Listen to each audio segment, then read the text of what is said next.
Let's talk about what exactly is Firebase.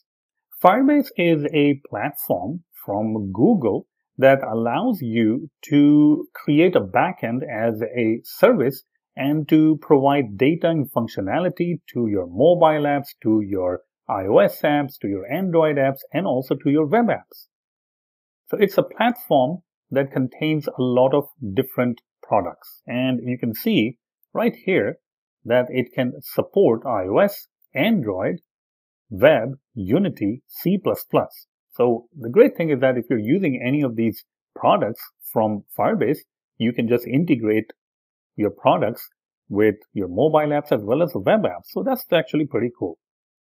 And you can see that in the Firebase platform, you have a lot of different products. So here you see a lot of different products, and this list actually keeps on growing every year when there's a conference, the Firebase conference, and they release some new stuff. You can actually see the Firebase ML, which is for Firebase machine learning, is currently in beta. So that was released maybe a year ago, and hopefully it will be completed and released. And you can see that they keep on adding functionality.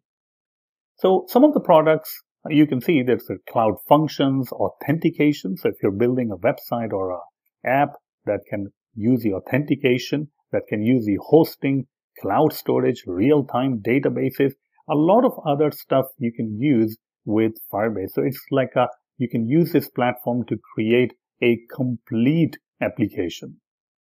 And it also integrates, as you can see, with many different other platforms like Google Ads, AdMob, Play Store, BigQuery, Slack, Jira, and so much more.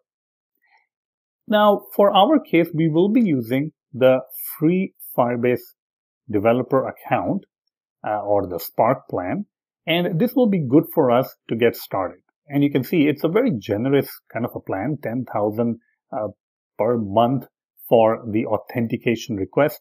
And you can see Cloud Firestore is 1 GB in storage. So that's very, very generous plan. But if you think that you are going to exceed that plan, then probably you'll be looking at pay as to go model or the Blaze plan.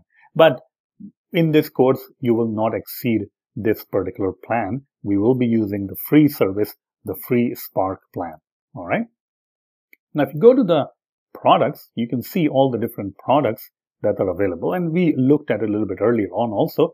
Firebase ML, if you want to create machine learning applications, if you want your backend to fire some cloud function, there is a Cloud Functions API.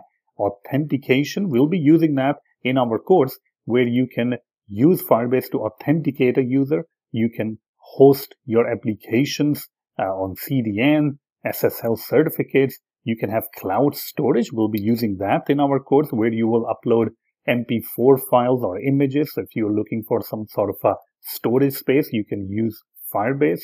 The real-time database. This is a little bit old because it has been replaced by Cloud Firestore, and we will be using exclusively Cloud Firestore in our application, in all of our applications. All right. Now make sure that you have a Google account, because in order to use, it's a product from, or it's a platform from Google. So make sure that you are signed in and you do have a Google account and you're signed in using the Google account. Now, one of the things that I talked about is Firestore, and we will be using Firestore exclusively. Let's go ahead in the next lecture talk about what exactly is Firestore, what's the purpose of Firestore, and how is Firestore different from real-time database.